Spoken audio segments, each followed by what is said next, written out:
Hello. I guess, well,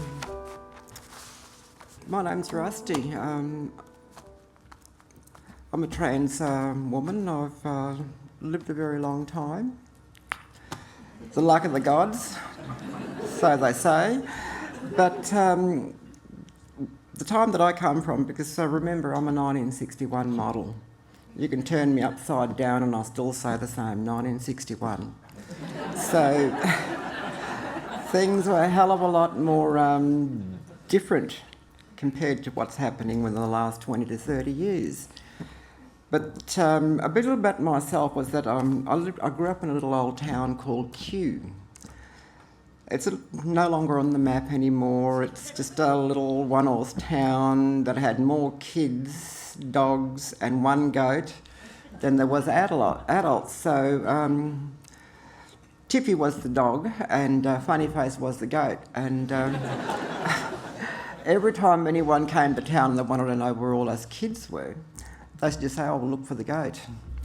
So, but Funny Face was also pretty good, very protective of us. So long as you didn't bend over, he wouldn't have knocked you in the arse.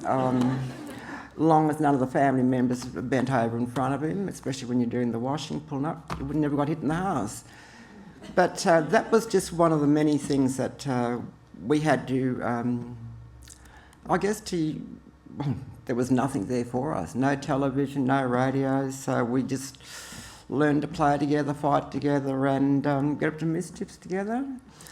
But the mischief side of things was now my cousin, Ricky. He's a terrible, terrible boy. He used to steal Uncle Reuben's bullets. Now, Uncle Reuben is my mother's older brother.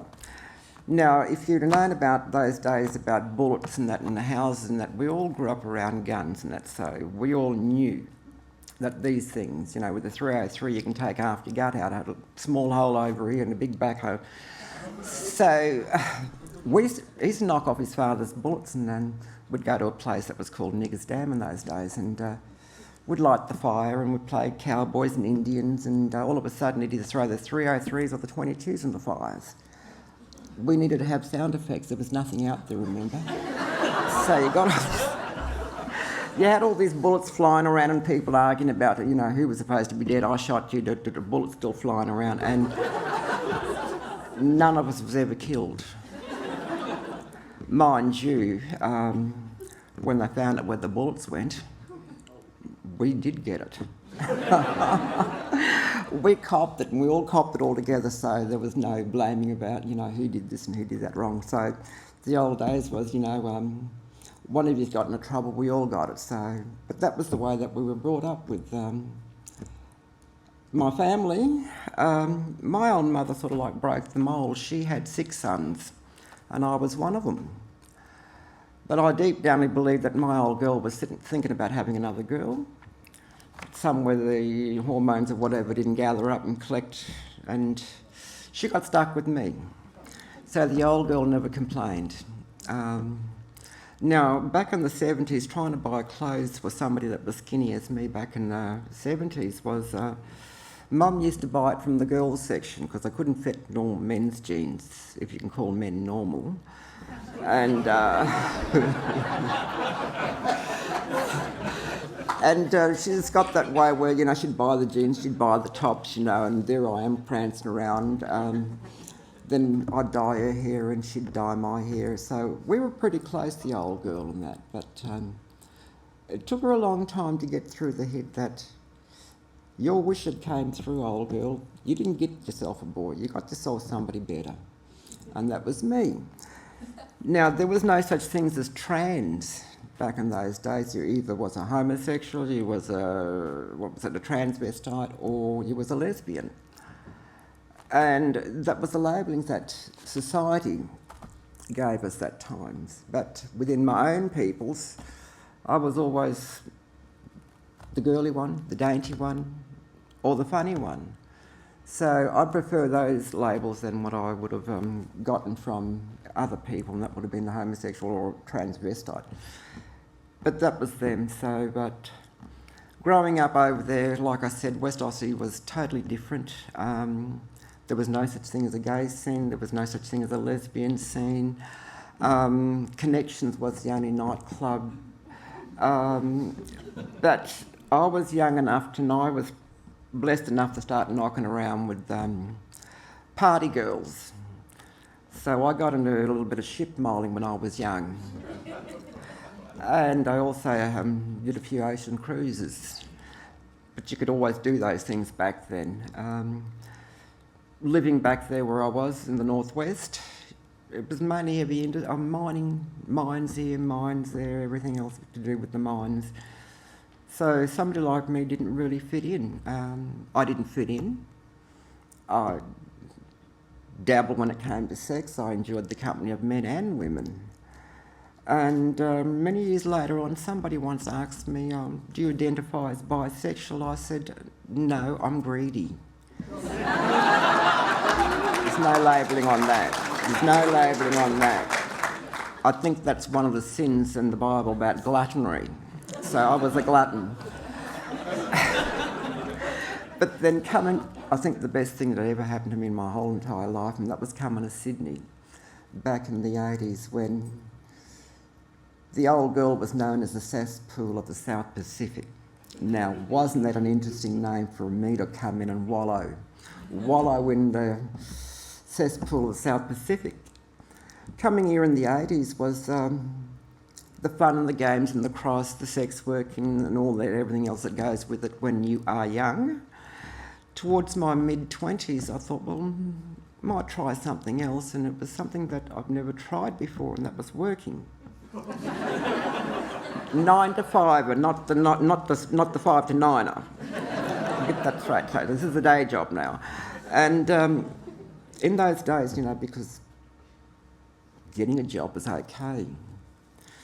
You had, the right presentation, if there was such a presentation, of the FEM or whatever they thought of you, and then you go for the interviews, and they'd say, okay, then you had to drop out your old IDs, your birth certificate, which was pretty hectic, because in those days there was no, you either got the job or you didn't. A couple of times I was refused because they took what was on the birth certificate as the gospel and not the person that was standing there in front of them. But that was okay, because I ended up working with some really damn good people. Then the days came when I was able to change all my legal documentation, and in doing so, that was my way of burying that part of my life forever. There are some people out there that might think that it's a joke to refer to your past and that, and I just look at them and say, well, go and get a life. You're the ones that's stuck in a one-horse town. I'm not. I live in a city with over 5 million people. God forbid. But working was pretty good, and the fact that you was getting paid every weekend, every fortnight. The fact that I ended up becoming a bookkeeper. I worked as a cashiering clerk. Not bad for somebody from the back blocks of West Aussie in those days, but it was something that I quite enjoyed. But it also came with a bit of a curse as well, because being trans and living around the cross, we was a very close-knit community of people. So for one of us to try and kick down the ghetto walls and go out and try and find our lives, it became a very little bit of nasty side of things for some of the ladies. You'd be working in organisations, somebody would be having a bad day, so they'd ring up, you got a cock and a frock working there for you, But I was very blessed that I had co-workers that shielded me. And to this day, I'll sing their praises from the rooftops. Interesting also was the Christmas office parties. Now, the Christmas office parties back then in the 90s, and that was, we all get together, we'll all get on the slops, and we'll have something to eat and that. It was also the time when all the pimply-faced male boys thought it was okay for them to come out and try and grab you on the tit or on the arse. So you bang, bang, bang, you're beating them off. And they were thinking that it was a joke, and well, I suppose we wore it because we thought, well, okay, this is just the one time of the year. So we did, but because of that, where we had to keep our head below the waterline, and that was denying who you were, we had no choice in those days. I worked with another sister, and she worked on the 8th floor while I was down on the 3rd. The only time that I could ever acknowledge her or wish she could ever acknowledge me was when we were in the lift by ourselves. We didn't have to say a word, she'd just go like this to me, and I'd go, meaning that we survived one more extra day without being sprung or outed. And that was the way it was. It took me a lot of years to come out and admit that I'm a trans, because usually I identify as being just a straightforward black woman with a trans experience. But nowadays, which I think is pretty good for everyone, is that, you can be a trans man, trans woman, a trans bloody well bird if you wanted to be. And it is okay. You don't have to worry about anybody wanting to hit you, look down their noses at you, spit on you, just because you happen to have a life and they're angry about something. So I've had my fair share of people springing me, but I used to laugh it off because I used to think, oh, well, girlfriend, you know what, you wore your skirt too bloody high, drop them down a bit, button up a little bit, because they want to look at your tits and stuff like that. So I just learnt, and I learned to accept it. Back in the Cross, there used to be some very horrible times going on with the girls around me. There was violence. I had to identify of a girl who was murdered. I was only 25. When I look at that date as the day I became an adult, I became responsible for a girl that died a brutal death. Then I had to deal with everything else that came along with it. And then somewhere down the line, I hit 50. And I thought, what the fucking hell's going on here? Pardon me, because, when you're young and you're in your 20s, I never thought I'd get to 35. 35 came along and I thought, well, okay then, girl, you can deal with this. 40 came along, then bang, the 50. And it was a really good day. It was a really good time for me because, I was comfortable within myself. Life was good, life was bad. I was alive. Friends of mine are still loyal. It was at that stage where turning 50, I was thinking, well, okay then. Sitting down the block there with the girls, I had a 50 moments, I was crying. Oh, I'm losing everything. Nothing's going to happen to me. My life's finished. And these ladies said, girl, that's the best time of your life. And I looked at them and said, what do you mean? They said, you're turning 50. All that rubbish that you had to deal with when you were young, you don't have to worry about that no more. You don't have to impress anybody. You're 50, so roll with it. It's a good part of your life, and I do believe it has become a good part of my life. I've just still got to get over turning bloody well 60. Now, that is scary. But being who I was, coming from the West Coast, and the isolation, there wasn't anything for us. Like I said, the best thing I ever did was leave. And coming to New South Wales, I've been here a hell of a lot longer being alive than I've ever been in my home state, so that says so much about New South Wales. The world of a trans woman, a male, a trans whoever, it's totally different compared to what it was for me. And to see all the young ones and the middle-aged ones and the ones that are on the sunny side of life like I am, to sit back and have a look and to see all these experiences and then to see these young men and women get out there and stand up and say, well, okay, then I'm trans. If you don't like it, just step out of the road. And I do think that is, for myself personally, is something that I never ever thought that I'd live to see. The fact that I could go into a doctor's surgery. Once upon a time ago, it was just male or female, so I was just conditioned to go female, female, female.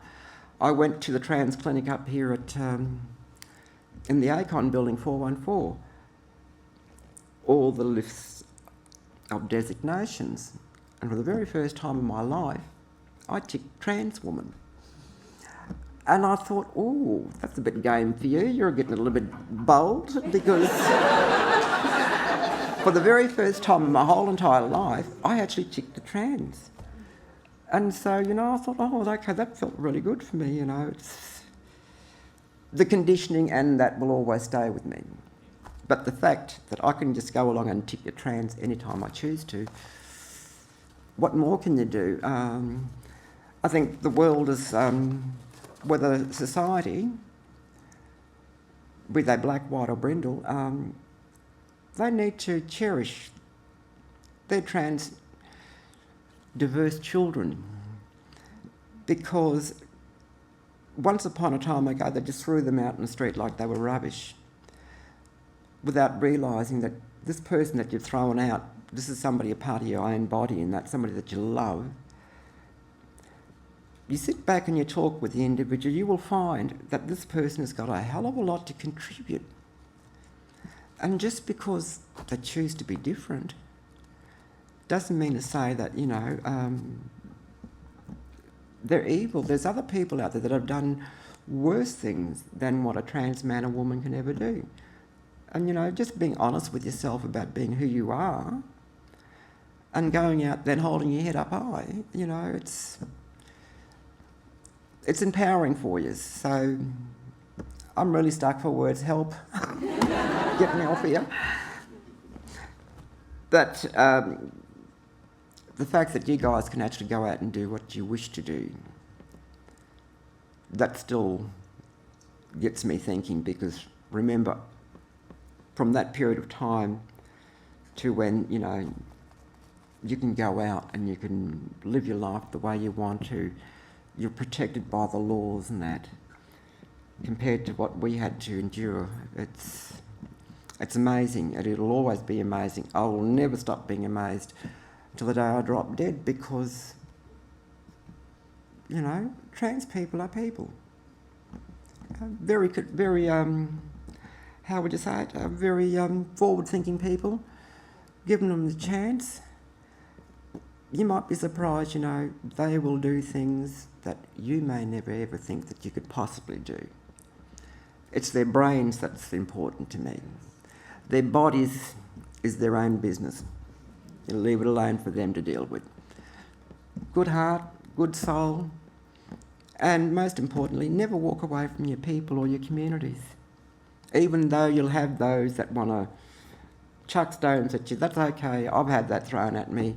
For that one person, there's 10 others there that'll say, okay, then you piss off and leave her alone. And that's a nice thing for me. So I never ever had to worry about the backlash from my own people. The only backlash I had to deal with, and that was every time you went to a new town, they used to have what they call the pugs in town. Now, in my case, I had to fight with the women, the local pug women. So I learned a long time ago, back in those days, was that you learn to give a hide and you learn to take a hide. And so that was just the way it was. And you guys are very lucky that you don't have to face that anymore. You've got your families with you. You don't have to face violence. And most important, you've got nothing to be ashamed of. You are who you are, and anybody's got a problem with it, well, that's them, not yous. Can I get out now?